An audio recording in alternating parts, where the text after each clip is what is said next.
రథసారథి బ్రహ్మ, రథం యొక్క చక్రాలు సూర్యుడు చంద్రుడు, రథం యొక్క గుర్రాలు 4 వేదాలు. ఆ రథంలో వచ్చి భగవంతుడు అందరికీ దర్శనం ఇచ్చాడనమాట. ఆ తిరునాంగూరు తిరుపతిలో ఇది 11వ దివ్యక్షేత్రం అన్నమాట. అయితే ఇక్కడ భగవంతుడు చతుర్భుజ రూపంలో ఉంటారు. శ్రీదేవి, భూదేవి, నీలాదేవి సమేతంగా ఉంటారంట. అయితే ఇక్కడ పార్థన్పల్లి అని ఎందుకు పేరు వచ్చింది అంటే, కురుక్షేత్ర యుద్ధం తర్వాత పార్థుడు, అర్జునుడు కురుక్షేత్ర యుద్ధం తర్వాత దివ్యక్షేత్రాల దర్శనానికి వచ్చారనమాట. అప్పుడు ఇక్కడికి వచ్చారు, ఈ క్షేత్రానికి వచ్చారు కాబట్టి ఈ ప్లేస్ని పార్థన్పల్లి అనేసి అంటారు. పార్థుడు ఉన్నాడు కాబట్టి. మరి పార్థుడు వచ్చాక తర్వాత పార్థసారథి కూడా వస్తారు. ఆ విధంగా ఇక్కడికి భగవంతుడు వచ్చి మళ్ళీ పార్థుడు అడిగిన ప్రశ్నకి సమాధానం చెప్తాడు. చరమ జ్ఞానాన్ని ఇచ్చారు అని చెప్తారనమాట. అయితే పార్థుడు ఎప్పుడైతే ఇక్కడికి వస్తాడో పాపం తను యాత్రగా వచ్చినప్పుడు అలసిపోయాడు కదా, దాహం వేస్తుంది అని చెప్పేసి ఇక్కడికి వచ్చి అంతటా వెతుకుతాడంట. తనకి తాగడానికి నీళ్లు కనిపించలేదంట. కనిపించకపోయేసరికి ఇక్కడ చాలామంది ఋషిమునులు ఉన్నారంట. అగస్త్య, తర్వాత గౌతమ ఋషి, భరద్వాజ ఋషులు అందరూ ఉండి వాళ్ళు జపం చేసుకుంటున్నారు, తపం ఆచరిస్తూ ఉన్నారనమాట. అర్జునుడు ఒక ఋషి దగ్గరికి వెళ్ళి, అగస్త్య ఋషి దగ్గరికి వెళ్ళి వాటర్ అడుగుతాడనమాట. ఎందుకంటే వాళ్ళ దగ్గర ఎప్పుడు కమండలంలో నీళ్ళు ఉంటాయి కదా. వెళ్ళి అడిగితే అప్పటి వరకు కమండలంలో నీళ్ళు ఉన్నాయంటే అర్జునుడు వచ్చి వాటికి కావాలని అడగగానే కమండలం నీళ్ళు అదృశ్యమైపోయాయి.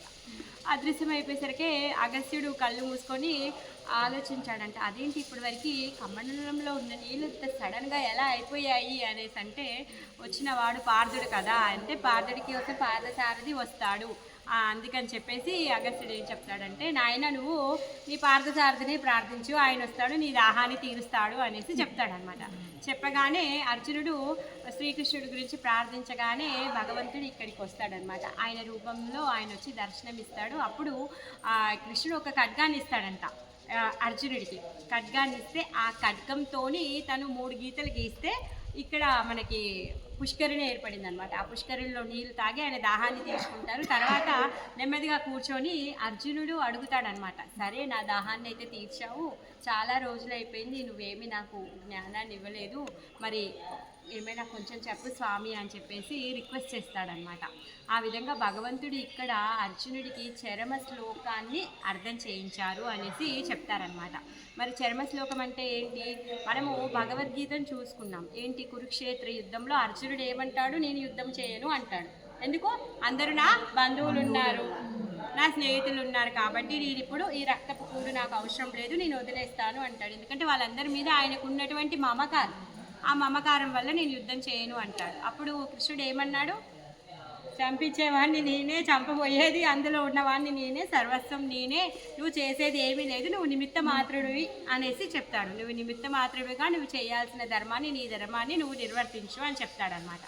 ఆ విధంగా భగవంతుడు ఏం చెప్తున్నాడు అంటే ఇక్కడ అన్ని ధర్మాలని వదిలేసి సర్వధర్మాన్ పరిత్యజ్య మామేకం శరణం వ్రజ అహత్వం సర్వ పాపేభ్యో మోక్షయిష్యామి మా శుచః.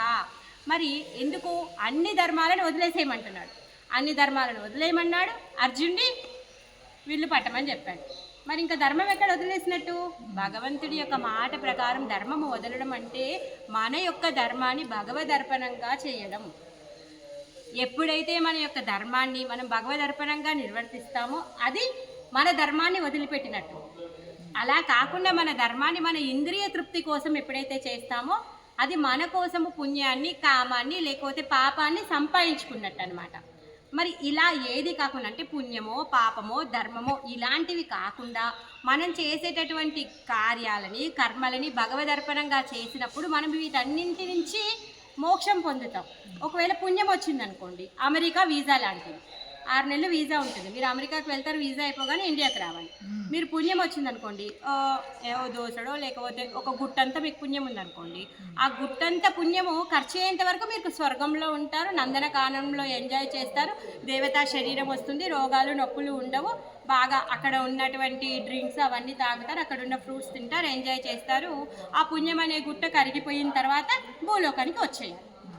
మరి మీరు పాపం చేశారనుకోండి, పాపం ఎందుకు చేస్తారు? ఇంద్రియాలు కంట్రోల్ లేక అంటే తినకూడనివి తినాలని, తాగకూడనివి తాగాలని, చూడకూడనివి చూడాలి అని చెప్పేసి చేయకూడని పనులన్నీ చేస్తూ పాపాన్ని సంపాదిస్తారు.